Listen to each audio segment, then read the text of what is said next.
شادی خانہ آبادی تاریخ اسلام میں اور دنیا کی تاریخ میں ہر مذہب میں غیر مسلمان اس کو پوتر سمجھتے ہیں اور اسلام اس کو عبادت کہتا ہے۔ آپ نے اپنے یہاں بھی دیکھا، غیر مسلمانوں کے وہاں بھی دیکھا، عموماً عیسائی لوگ گرجا گھر کے پاس جا کے شادی کرتے ہیں، اور اپنے اسلام کا بھی یہ پیغام ہے کہ جہاں تک ممکن ہو نکاح مسجد میں کرو۔ اب ہم چونکہ اپنے مارواڑی میں چلا کوا ہنس کی چال، تو خود کی چال بھی بھول گیا اور ہنس کی چال اس کو آئی نہیں۔ ہم اپنے دوسرے پڑوسی بھائیوں کے چکر میں آ کر کے اسلام کے جو پاکیزہ راستے تھے وہ ہم بھول گئے اور غلط راہوں پہ ہم نکل گئے۔ تو اب ہم نہ ادھر کے رہے نہ ادھر کے رہے۔ نہیں تو عبادت یہی ہے کہ آپ یہ پاکیزہ عبادت مسجد میں کرو تو اس میں برکت ہے۔ رسول اللہ صلی اللہ علیہ وسلم کا حکم ہے کہ مسجد میں نکاح خوانی کرو تاکہ اس میں اللہ کی برکتیں نازل ہوں۔ آپ عرب کنٹریز میں جائیے، یورپی ممالک میں جائیے، تو یورپ میں کل میرے پاس کچھ گجراتی لوگ آئے تھے، انہوں نے کہا حضرت کافی یورپ کا اثر ہماری قوم پہ پڑا ہے، لیکن الحمدللہ یورپ میں آج بھی اسلام زندہ ہے، شکل صورت ہماری اسلامی ملے گی، بڑے بڑے ہال ہم نے مسجدوں کی شکل میں بنا رکھے، اس میں دینی تعلیم بھی ہوتی ہے، 5 وقتہ نماز بھی ہوتی ہے، جمعے کی نماز بھی ہوتی ہے، اور شادی عموماً ہماری اسی عبادت گاہ میں ہوتی ہے۔ تو غیر مسلمان جو ممالک ہیں ان کے اندر اسلام کے اندر حرکت ہے، اور اپن دنیا کا سب سے بڑا اسلامی قبیلہ اپنے یہاں رہتا ہے۔ اتنی بڑی آبادی مسلمانوں کی دنیا کے کسی خطے میں نہیں کہ جتنی مسلم آبادی ہندوستان میں ہے۔ دنیا کا مسلم ملک جو ہیں ان میں سب سے بڑا ملک انڈونیشیا ہے۔ او بیٹا ٹیلی فون، یہ کیا نام؟ ابے رک جا، او بھیا آؤ ادھر چلا جا، ابے رک جا، میں کر رہا ہوں، میں فوٹو لے رہا ہوں، بیٹھ جا ادھر جاؤ، ادھر رہتے رہو۔ سب سے بڑا ملک انڈونیشیا ہے جس میں 22-23 کروڑ کی آبادی ہے، لیکن ہندوستان آپ کی دعا سے اس سے زیادہ آبادی کا ملک ہے۔ ملائیشیا گھٹ گیا، ایران 5-7 کروڑ کی آبادی، چائنا میں 4-5 کروڑ کی آبادی، مصر کی 5-6 کروڑ کی آبادی، عرب کی 12-13 مملکتیں آزاد ہیں، ان سب کو ملا کے آپ دیکھیں گے تو 13-14 کروڑ کی آبادی ہے پورے عرب کی۔ ایسے افریقی ممالک لمبے ہیں، ان کی کل آبادی بھی 15-14 کروڑ کے بیچ میں ہے، لیکن ہندوستان میں الحمدللہ اہل ایمان کی آبادی، مسلمانوں کی آبادی 35 اور 30 کروڑ کے بیچ میں دوسری کمپنی مانتی ہے۔ جو مخالف لوگ ہیں وہ بھی کہتے ہیں کہ مسلم آبادی 30 اور 35 کروڑ کے بیچ میں۔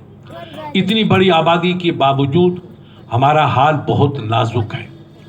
ان حالات میں ہمیں اسلام کو پڑھنا ہے۔ اب ہم موت قریب ہماری، ہر قدم پہ موت ہمارا استقبال کر رہی ہے، تو ہم شادی کریں، خدا اس میں برکتیں دے،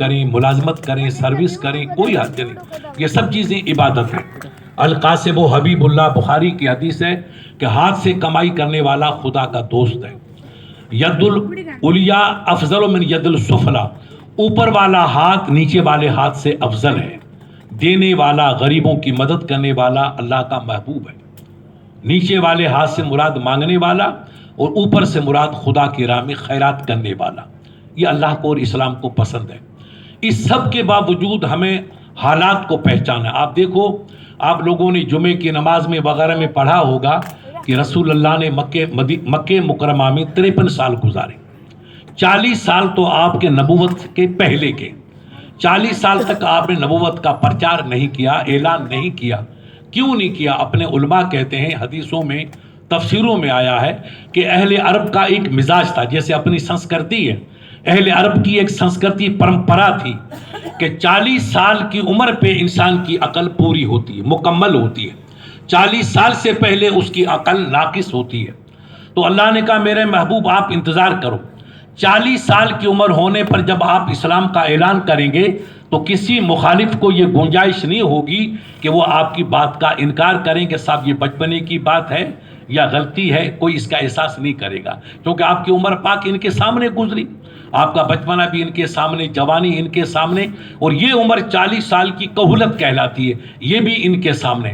تو ان غیر مسلمانوں کی پرمپرا اور ان کی جو سنسکرتی تھی اس کو دیکھ کر کے رسول اللہ کو رب نے حکم دیا کہ 40 سال آپ صبر کرو۔ اب رسول اللہ نے آپ کی طرح بزنس بھی کیا، آپ لوگ یہاں سے کلکتہ گئے، نبی پاک مدینہ شریف سے شام گئے، یہ سفر ہے، یہ تجارت کے لیے سفر کرنا بھی سنت ہے، دوسرے علاقے میں جا کر بزنس کرنا بھی سنت ہے۔ اسلام نے بہت سی راہیں کھول رکھی ہیں، ہر قدم پہ آپ ثواب لے سکتے ہیں، لیکن شرط یہ ہے کہ آپ کے اندر اسلام کی بو ہونی چاہیے اور اسلام کا احساس زندہ ہونا چاہیے۔ اب نبی پاک کی 40 سال ان کے سامنے گزری، اس کے بعد رسول اللہ نے فرمایا کہ قولوا لا الہ الا اللہ، اے عرب والو تم کہو اللہ ایک ہے، اور اس نے تمام کائنات کو پیدا کیا اور میں اس کا رسول ہوں۔ تو لوگوں نے اعتراض کیا کہ ہمارے 360 خدا جو اپنے یہاں جیسے، یہ کنڈیشن وہاں بھی وہی تھی، مکہ مکرمہ میں 360 رکھے ہوئے تھے، یہاں تو 40-50 ہوں گے، وہاں 360 تھے، ان سب کو صاف کیا۔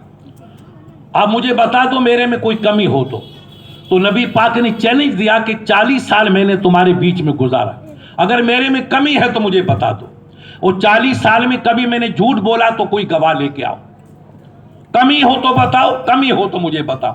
تو ابو جہل جو سب سے بڑا رسول اللہ کا دشمن تھا، جس کو اس اسلامی دور کا فرعون کہتے ہیں، اس نے کہا کہ میں نے آسمان کے چاند میں تو دھبا دیکھا ہے مگر محمد رسول اللہ میں کوئی دھبا ہی نہیں ہے۔ یہ دشمن کی گواہی، آپ کہو سرکار ابو بکر کہے تو کہیں یہ تو نبی کے غلام ہیں۔ جو سب سے بڑا نبی کا مخالف وہ کہتا ہے آسمان کے چاند کی تابانی میں تو دھبا نظر آتا ہے مگر محمد رسول اللہ کی ذات میں کوئی عیب یا کوئی دھبا ہی نہیں۔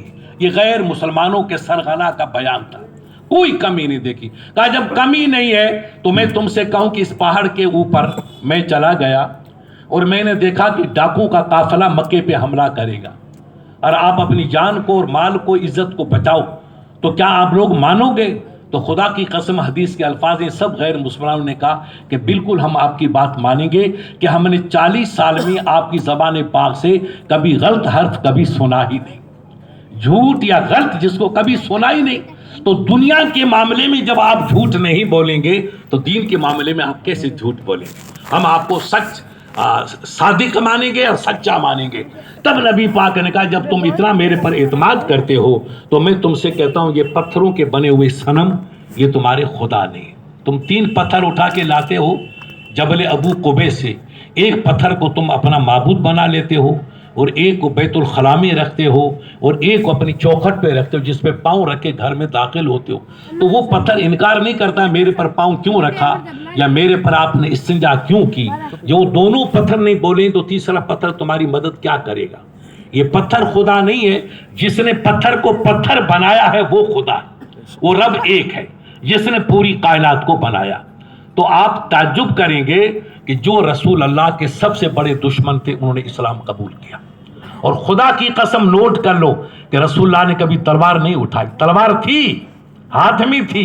اپنے انڈیا میں جب ہوئی شاہ ظفر کی جنگ آپ لوگوں نے پڑھی ہوگی دلی میں، یہ دلی میں مسلمان جھاڑو لے کر کے صفائی کرنے نہیں آئے تھے، یہ دلی کو دلہن بنانے والے آپ کے باپ دادے تھے۔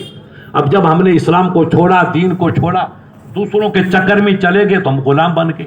اب ہم کو کفن بھی، کئی جگہ میرے پاس رپورٹ ہے خدا کی قسم ان کو کفن بھی نہیں ملا، بغیر کفن کے گجرات میں دفن کیا ہے، اور میاں بھائی موشوں کو تاؤ دے کے چل رہا ہے۔ ارے بیٹا تو رہا ہے ایاز قدر خود بشلاس، بادشاہ نے کہا ایاز تو خود کی قدر پہچان، میں اپنی قدر کو نہیں پہچانوں گا تو دوسرا کون میری عزت کرے گا؟ مسلمان کو سوچنا چاہیے کہ ہم کیا تھے اور کیا ہو گئے، اور اب بھی ہم غرور گھمنڈ میں ڈوب رہے ہیں، اور کفن بھی نہیں، نہ ہماری بچی محفوظ ہے، نہ باپ کا بڑھاپا محفوظ ہے، نہ مسجد محفوظ ہے۔ اجی اب تو چھوڑو، اب خواجہ کا دربار بھی محفوظ نہیں ہے۔ دل کے پھپھولے جل اٹھے سینے کے داغ سے، اس گھر کو آگ لگی گھر کے چراغ سے۔ ہم کب سدھریں گے؟ کب بیدار ہوں گے؟ کب کہیں گے آؤ حاجی صاحب اپنے ایک بنتے ہیں، آپ امام بن جاؤ میں آپ کا مقتدی بنتا ہوں، ایک بچے کو اپن رہبر۔ یہ جماعت کی 5 وقتہ نماز پڑھنا یہ اسلام کا طریقہ ہے، اور دنیا کے جتنے مذہب عیسائی ہے، یہودی ہے، اس میں جماعت نہیں ہے، جماعت اسلام کے اندر ہے۔ کیوں کہ جب ایک بچے کو آپ نے کھڑا کر دیا اور 10 لاکھ آدمی پیچھے کھڑے ہیں وہ سب ایک بچے کی آواز پہ لبیک کہہ رہے ہیں، اللہ اکبر اللہ اکبر. یہ ٹریننگ ہے تاکہ ہم ایک بندے کی بات مانیں، اپنے بھائی کی بات مانیں. خدا بھی ہمارا ایک ہے، رہبر بھی ہمارا ایک ہے. اسلام نے ہم کو جوائنٹ کرنے کے لیے سکھایا ہے، توڑنے کے لیے اسلام نے ہم کو سبق نہیں دیا. یہ اسلام کی تعلیم تھی، لیکن ہم سب تعلیم بھول گئے. ہم دوسری راہ چلے جس